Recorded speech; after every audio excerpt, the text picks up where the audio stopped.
Growth potential को समझने का ठोस आधार होता है। फंडामेंटल एनालिसिस में सबसे पहले देखा जाता है मार्केट कैप। मार्केट कैप से हमें पता चलता है कि उस कंपनी की मार्केट वैल्यू कितनी है। एक तरीके से पूरी कंपनी खरीदने के लिए आपको कितने पैसे लगेंगे वो कीमत। कंपनी का मार्केट कैप निकालने के लिए उस कंपनी के शेयर प्राइस को टोटल नंबर ऑफ शेयर से मल्टीप्लाई करते हैं। इसे एक एग्जांपल से समझते हैं। जैसे एबीसी कंपनी के एक शेयर का प्राइस है 100 रुपए और टोटल नंबर ऑफ शेयर है 10 करोड़। मार्केट कैप के फॉर्मूला के अनुसार जब आप 100 को 10 करोड़ से मल्टीप्लाई करेंगे तो आपको मिलेगा मार्केट कैप जो है 1000 करोड़। यानी अगर आप इस कंपनी के पूरे 1000 करोड़ के शेयर खरीदते हैं तो आप इस कंपनी के मालिक बन जाओगे। अब बात करते हैं पीई रेशो के बारे में। पीई रेशो का मतलब होता है price to earning ratio. PE ratio से हमें पता चलता है कि ये शेयर कितना सस्ता या महंगा है। जैसे मान लीजिए किसी एबीसी कंपनी का शेयर प्राइस 1000 रुपए चल रहा है और उसकी ईयरली अर्निंग पर शेयर है 100 रुपए। इसका सीधा मतलब ये हुआ कि 100 रुपए कमाने के लिए आपको इस कंपनी को 1000 रुपए देने पड़ेंगे। एक और एग्जांपल लेते हैं। किसी XYZ कंपनी का शेयर प्राइस 2000 रुपए है और उसकी अर्निंग पर शेयर है 100 रुपए। इसका मतलब कि अब आप 100 रुपए कमाने के लिए इस कंपनी को 2000 रुपए दे रहे हो। पीई रेशो का फॉर्मूला है share price divide by earning per share. इससे आपको देखने को मिलेगा कि एबीसी कंपनी का पीई रेशो 10 और XYZ कंपनी का पीई रेशो 20 है।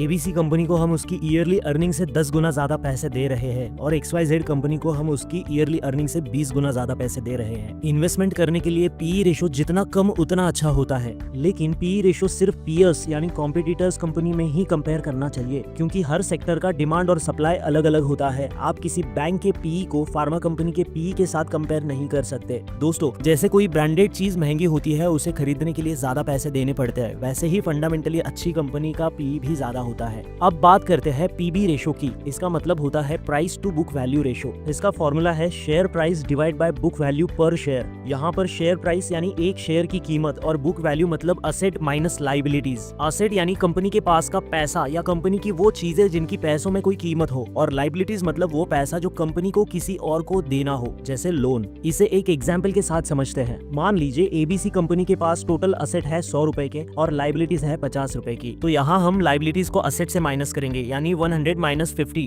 बचेगा 50, जो है आपका टोटल बुक वैल्यू। इस केस में ये मान के चलते हैं कि टोटल नंबर ऑफ शेयर है 10 और अब हमें निकालना है बुक वैल्यू पर शेयर। इसका फॉर्मूला है total book value divide by total number of shares, यानी 50 डिवाइड बाय 10 इक्वल टू 5। ये है आपकी final book value per share. Book value का मतलब ये होता है कि कल को अगर कंपनी किसी कारण की वजह से बंद हो जाती है तो एक शेयर के पीछे शेयर होल्डर को कितने रुपए मिलेंगे। ये थी बुक वैल्यू, लेकिन हमें चाहिए पीबी रेशो। फॉर्मूला के अकॉर्डिंग शेयर प्राइस मान लेते हैं 20 रुपए divide by book value per share यानी 5 रुपए। तो यहाँ पर पीबी रेशो होगा 4। पीबी रेशो जितना कम उतना अच्छा होता है। जनरली 1 के आसपास पीबी रेशो वाली कंपनी ज्यादा अच्छी समझी जाती है। अब बात करते हैं डेट टू इक्विटी रेशो की। डेट टू इक्विटी रेशो एक फाइनेंशियल रेशो है जो ये बताता है कि कंपनी ने अपने शेयर होल्डर की इक्विटी के ऊपर कितना लोन लिया हुआ है। इसे कैलकुलेट करने के लिए हम लोग टोटल लाइबिलिटीज को टोटल शेयर होल्डर इक्विटी से डिवाइड करते हैं। अगर डेट टू इक्विटी रेशो ज्यादा है तो इसका मतलब ये होता है कि कंपनी अपने बिजनेस से ऑपरेशन के लिए जरूरी फंड जनरेट नहीं कर पा रही है और कंपनी की ग्रोथ